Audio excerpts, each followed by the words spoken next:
Hello, dear students. Welcome back. This is Dr. Govind Saraswat, Assistant Professor in English from Government College, Degana. Dear students, I welcome you in the second part of this poem, Ulysses, written by Alfred Lord Tennyson.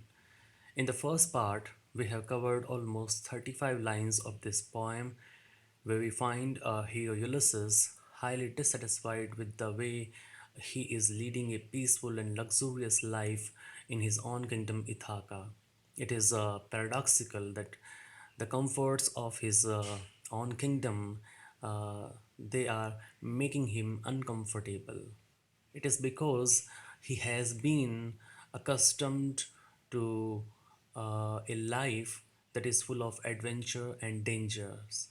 But here he feels that his own people they are totally unaware about their own king, and whatever they do, that is very insignificant, and he feels that where he is at the wrong place because so much time has elapsed and everything has changed inside him.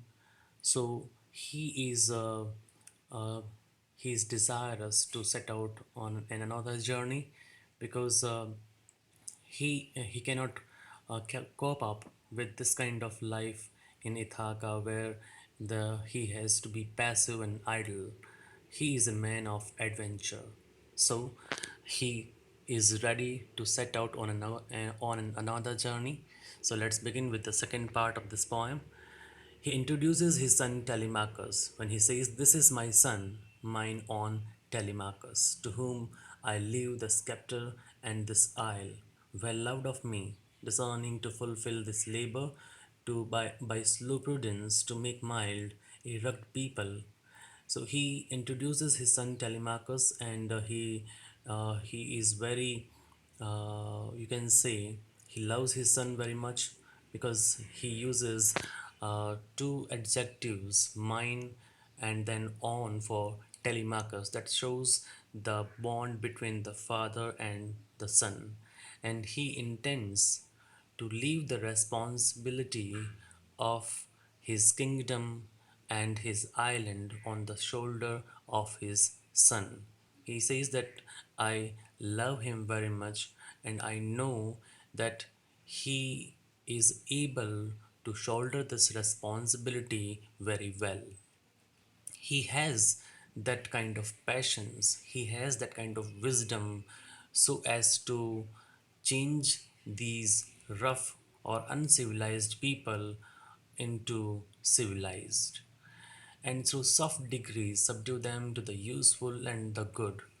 Okay, at present, the people of this island may be doing something which is insignificant, but he will use his wisdom and intelligence in such a way that whatever the people of my island will do, that will be for the welfare of this kingdom. Then he says, "Most blameless is he, centered in the sphere of common duties, descend not to fail in offices of tenderness, and pay meet adoration to my household gods. When I am gone, he works his work, I mine." He says that the character of my son is very pure. He's most blameless. And he is centered in the sphere of common duties. He understands his duties very well. He's sincere enough. And he's so decent that he will not fail in the office of tenderness. Office of tenderness means his duties towards his own family, his duty towards his own family, where where with his own full affection he will serve his mother when I am gone. And then he says to pay tribute, to pay meet adoration to my household gods. Then he will offer prayers in the proper manner to the gods of my home. Then he says, "When I am gone, I know that he will work his He will work out his responsibility, and I will do mine. There lies the port. Now he addresses. It seems as if Ulysses is addressing his fellow people, and then indicates them towards the port. That he says that the port is in front of them. The vessel puffs her sail means vessel is about to move, and puffs her sail means indicates that uh, we we need to move. Okay, and then he says there gloom the dark broad seas. The broad sea is in front of them. The darkness is slowly uh, hovering, or it is spreading over the sea, and he addresses them as my mariners. The mariners are those people that have toiled and wrought and thought with me. They are his fellow people who have followed Ulysses in every type of situation. They have worked hard with him. They have struggled with him.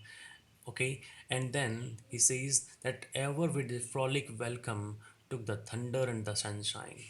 They are of the same mind makeup of as of Ulysses, because Ulysses never bothered about favorable and unfavorable conditions in his life, because he is ready to face uh, such things in his life. So are his fellow people.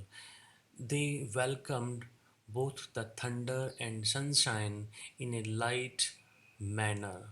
They took it in a very light and happily they faced everything, whether it is adverse or whether it is a favorable situation, and opposed free hearts, free foreheads. He says that they are opposed free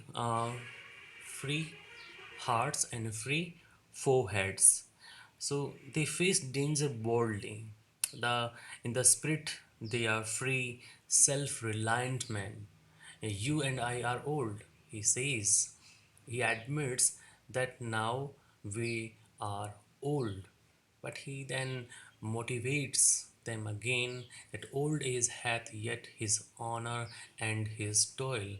Old age doesn't mean that we need to take rest.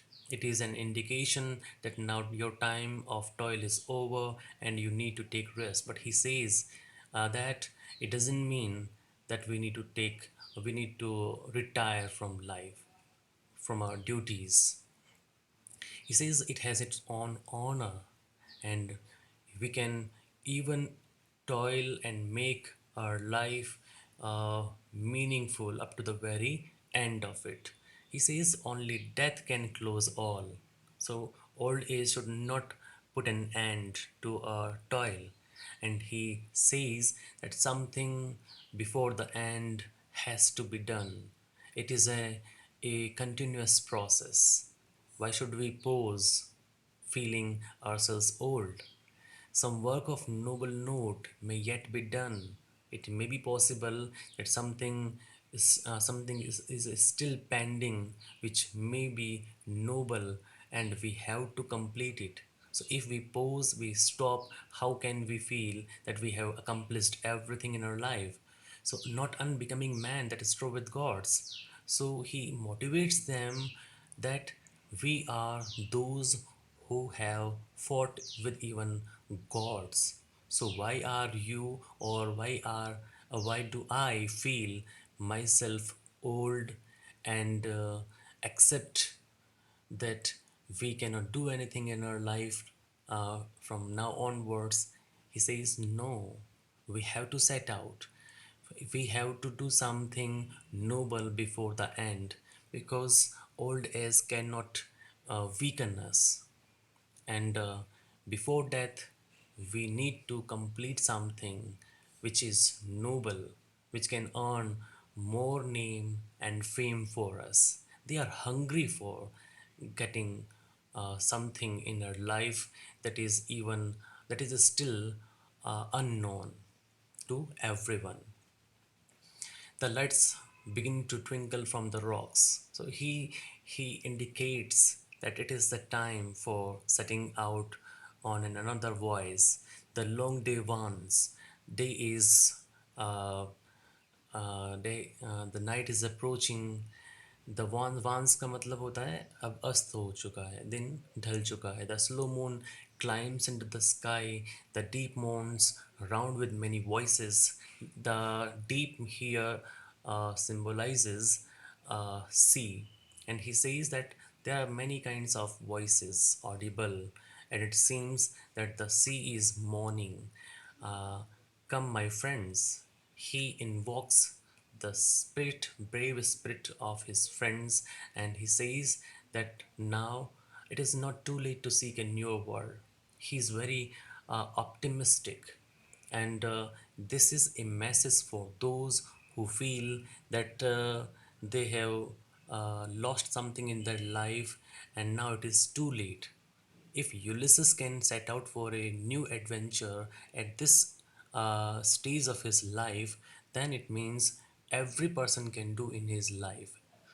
And it is never too late to seek a newer world. We cannot go back and make a new beginning, but everyone can start from now and can make a happy ending. So he says, push off. And sitting well in order smite the sounding furrows.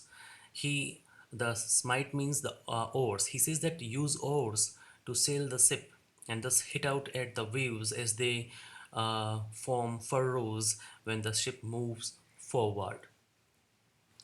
For my purpose holds to sail beyond the sunset. He announces his purpose that I want to sail beyond the sunset. There may be a limit, but he wants that limit to cross. And the baths of all the western stars. Yeah, the bath is actually uh, it is a thought prevalent at that time that all the stars when they set down, when they sink in the western horizon, they sink uh, into this river. It's known as Bath, and he says that until I die, I want to reach there. So this is just an impossible task, and he wants everyone to know that he is there to accomplish what is impossible. Possible is possible for everyone.